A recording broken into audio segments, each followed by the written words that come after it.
Olá pessoal do YouTube, aqui professor Aguinaldo mais uma vez. E aí, tudo bem com você? Como é que tá aí esse começo de ano? Então, eu queria complementar, queria ajudar a facilitar a compreensão de um vídeo que eu fiz, há alguns dias atrás, sobre o tempo do julgamento, o tempo do juízo. Então, lá naquele vídeo nós falamos, né, que esse juízo investigativo, né, que a gente nomeia juízo investigativo, ele começou em 1844 e de lá para cá, né, todas as pessoas que viveram nessa terra, né, começando com os que morreram, começaram a ter passar em revista esses registros das vidas das pessoas. E hoje eu estava lendo o livro Grande Conflito, que eu recomendo a todos a leitura desse livro. E num dos capítulos, né, que fala sobre é o homem imortal, eu passei por esse capítulo, li esse capítulo várias vezes, mas hoje um detalhe me chamou a atenção, um detalhe importantíssimo me chamou a atenção, sobre a questão dos universalistas, né? Porque a grande maioria das pessoas acreditam que a alma é imortal. E daí a próxima inferência que as pessoas fazem é que, já que a alma é imortal, se ela for para o céu ou para o inferno, ela vai viver ou eternamente feliz, né, na bem-aventurança celestial, ou ela vai viver eternamente no suplício eterno, no fogo eterno. Porque já que a alma é de natureza imortal, ela não morre, então vai ficar queimando por toda a eternidade. Então essa doutrina ela assim, só abrindo um parênteses, é uma doutrina que tem trazido insanidade, né, a muitas pessoas por causa desse inquietante pensamento e tem gerado muitos céticos, muitos descrentes, exatamente porque não conseguem, né, ver justiça, benevolência, amor, misericórdia num Deus que mergulha as almas, né, no suplício eterno. Então, esse erro teológico, esse erro teológico gerou, né, esse tipo de crença e as suas consequências, né, para a fé e para a compreensão de Deus. Então, os universalistas, eles dizem que, já que Deus é amor, eles leem, né, na Bíblia lá, um Deus de amor, de misericórdia, um Deus de bondade, eles não acreditamos que Deus, né, faria isso com uma pessoa, colocaria no inferno por toda a eternidade, por uma breve existência, né? Isso não tem lógica. Então, a dedução deles é que, já que Deus é amor, não vai fazer isso com as pessoas, e eles também partilham da mesma crença, né, de que a alma é imortal, só que eles vão para um outro extremo, né? Então eles passam por alto a justiça divina. Eles focam na misericórdia, mas passam por alto a justiça. Então, ele fala assim, se você morrer, não importa se você foi mal, não importa se você foi bom, né? Como você viveu aqui, o final é a salvação. Então, nesse juízo, né, compreendendo corretamente a Bíblia, naturalmente essa posição está errada. Deus, ele é um Deus de amor, mas também é um Deus de justiça, né? E o que me chamou a atenção foi que na explicação lá, né, das razões porque o ministro universalista ele cria dessa maneira, ele citou uma parte das escrituras, né, sobre Amon, né, que era um sujeito ébrio, incestuoso e tal, e citou uma passagem fora do contexto, né, quando Davi sentia saudade de Absalão e havia se consolado a respeito de Amnon, que era morto, né? Então eles disseram, não, então como Davi era um profeta e tal e coisa, ele, com o olhar profético ele viu, né, que seu filho estaria bem, estaria salvo e tal. E ele fez uma verdadeira argumentação em cima desse verso aí, uma teologia totalmente equivocada. Mas o que eu queria destacar nisso que eu tive lendo hoje é que você, quando seu nome for lido no juízo, quando seu nome for lido no juízo, você deve estar, né? Você deve ser encontrado, como nós falamos, com seu coração entregue a Cristo, né? Porque esse ministro universalista, ele falava que no funeral, ele usou essa passagem no funeral de um jovem religioso que teve morte súbita, né? Morreu assim de repente. E aí, para consolar a família, ele usou esse texto, né? Como diz a escritora, uma parábola, não, como é que ela se refere ao texto? Essa história, ela diz assim que é uma parábola, ela falou lá, agora acabei me esquecendo, mas ela diz que é aprazível, né, para o coração carnal esse tipo de ideia, que foca na misericórdia divina, mas passa por alta a sua justiça. Então, vejam, esse jovem irreligioso, ele nunca quis saber de Deus, né? Então ela diz assim, o ébrio, o assassino, o ladrão, né, o adúltero, todos esses, né, segundo esse ministro, eles no final da vida eles seriam salvos, né, seriam purificados, santificados para habitar no céu.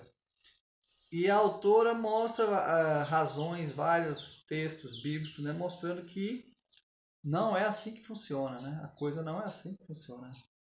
O céu, Deus não pode salvar o homem seus pecados. Então, por esse motivo é que Deus dá um tempo de graça, né? Para que a pessoa forme o seu caráter, ele entregue o coração a Cristo, para que ele forme um caráter que o habilite a viver na presença de um Deus santo. Então, essa é a nota tônica da questão.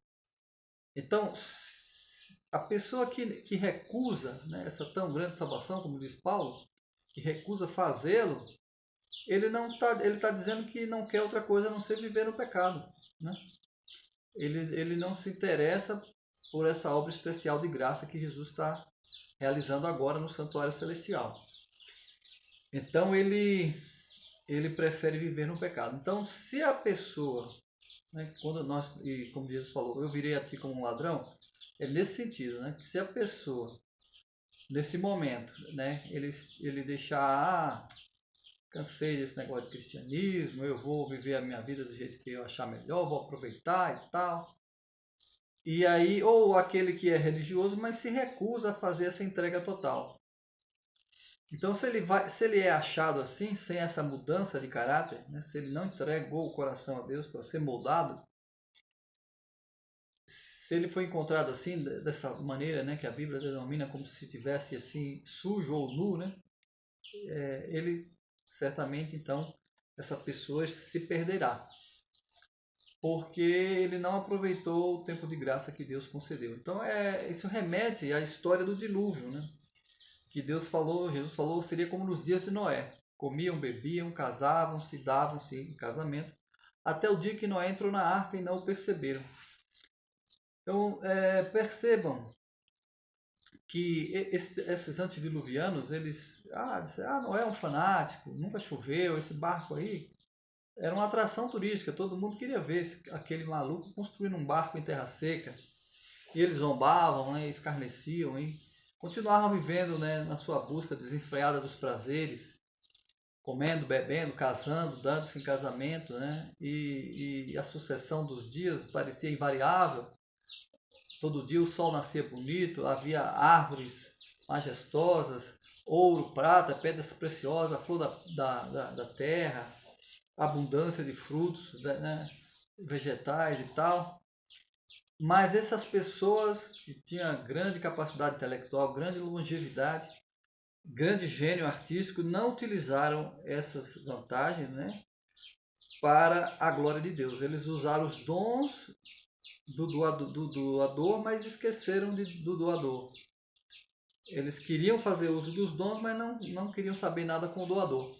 Então, o tempo de graça deles, né, a Bíblia diz, meu espírito não contenderá com o homem para sempre, enquanto ele também é carne, seus anos serão 120 anos. Então, depois de 120 anos, né, que Noé estava ali martelando, batendo, cada martelada daquela era uma advertência, e por 120 anos ele exortou, e até que ele fez o último apelo, um apelo eloquente, assim, eloquentíssimo até, com rogos assim talvez até aflito, né? Noé estava tão desejoso de salvar aquele povo, mas ninguém quis saber, ninguém se interessou. E aí diz que ele entrou na arca e Deus fechou a porta por fora. E encerrou Noé e sua família ali dentro, né? E os que ficaram fora, eles passaram-se 7 dias.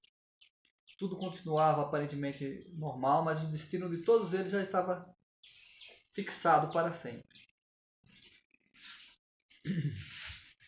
E aí nós sabemos a história, né? Veio o dilúvio, as nuvens negras começaram a se formar, grandes gotas de água começaram a cair, e diz lá que as comportas do céu se abriram, e a terra também, né, se rasgou, né, o grande abismo, né, se abriu e a água jorrou numa velocidade supersônica a uns 30 quilômetros de altura, chegou lá em cima, congelou. Quando caiu, uma parte dessa água que caiu onde os animais estavam pastando foram congelados, né, soterrados por gelo.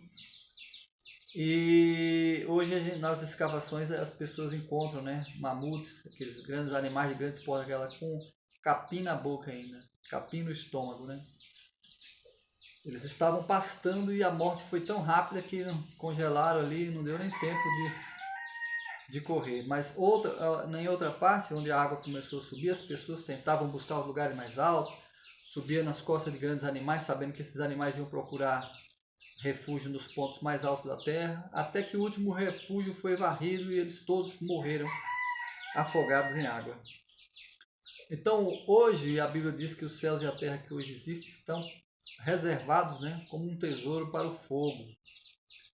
E disse que seria exatamente como nos dias de Noé. Hoje as pessoas falam, né, advertem, né, que os homens estão em uma desenfreada impiedade, quebrando uma lei justa. E toda quebra de uma lei justa requer, né, a sua punição. Então, esses universalistas dizem, você pode viver do jeito que você quiser, fazer o que você quiser, que você vai morrer e vai para o céu. Mas se é assim mesmo, eles estão esquecendo da cruz, né, de olhar para a cruz do Calvário. Que Deus, de maneira nenhuma, tem o culpado por inocente. Mas só que Cristo, ele recebe sobre ele toda a punição que era nossa, para que eu e você, né, pudéssemos ficar livres, né, dessa penalidade da lei. Mas a condição é que você entregue o seu coração a Jesus. Porque é como se você não faz isso, é como se você tivesse aquele homem natural, com o coração natural, não transformado. E a Bíblia diz que esse coração carnal, ele não vai entrar no céu, não tem como, né? Ele precisa passar por uma transformação. E para isso você precisa entregá-lo ao Salvador, a Jesus, entregá-lo nas mãos dele para que ele possa retificar, consertar e devolvê-lo purificado, santificado. E aí sim você vai ter prazer na justiça, né? Você vai poder estar apto, habilitado a viver na presença de Deus, dos anjos, né? Mas você precisa passar por essa prova de caráter. E hoje nós estamos nesse tempo do julgamento e as pessoas estão se comportando exatamente como nos dias de Noé, né? Não estão dando ouvidos à pregação do Evangelho, não querem se submeter à direção de Cristo, não querem entregar sua vida a Ele. E o que Deus mais poderia fazer, né? Então, deixar o Salvador na porta, batendo, né, sem ser atendido, a majestade do céu ficar ali, ó, aguardando a sua boa vontade, isso vai ter Isso vai ter um limite, né?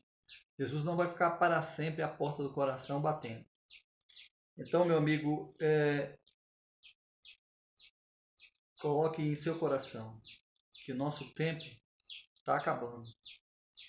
Hoje, se ouvires a sua voz, não endureça o coração. Faça essa entrega o mais rápido possível, se entregue a Deus, porque estamos já entramos, né, nessa fase final. O mundo está indo para o seu ocaso final. Em breve as trevas cobrirão esse planeta. Em breve a porta da graça vai estar fechada, assim como Deus fechou por fora. Dessa vez não vai ter nenhuma manifestação visível, né, sobrenatural do fechamento dessa porta de oportunidade. Ela será fechada, como Jesus falou, de forma como um ladrão. As pessoas não perceberão. Naqueles dias de Noé, eles viram esse fenômeno, uma grande luz brilhou no céu, desceu ali até a frente da porta da arca, e aquela porta maciça de madeira pesada que vários homens não conseguiriam fechar, ela começa a se erguer sozinha, sem o auxílio de mãos humanas, e é fechada e selada com o selo de Deus. Então hoje, né, essa porta será fechada de forma invisível, e aqueles que não estiverem com o selo de Deus, né, como eu já falei, com os coração, com as ombrais do coração manchados com o sangue do Cordeiro, essas pessoas então ficarão de fora, como a grande maioria. Apenas 8 pessoas se salvaram. Então, meu amigo, se você deseja realmente estar um dia com Jesus no céu, não procrastine, não deixe para depois. Tome a sua decisão hoje, faça a sua entrega agora. Esse é o meu desejo para cada um de vocês. Um grande abraço. Até a próxima.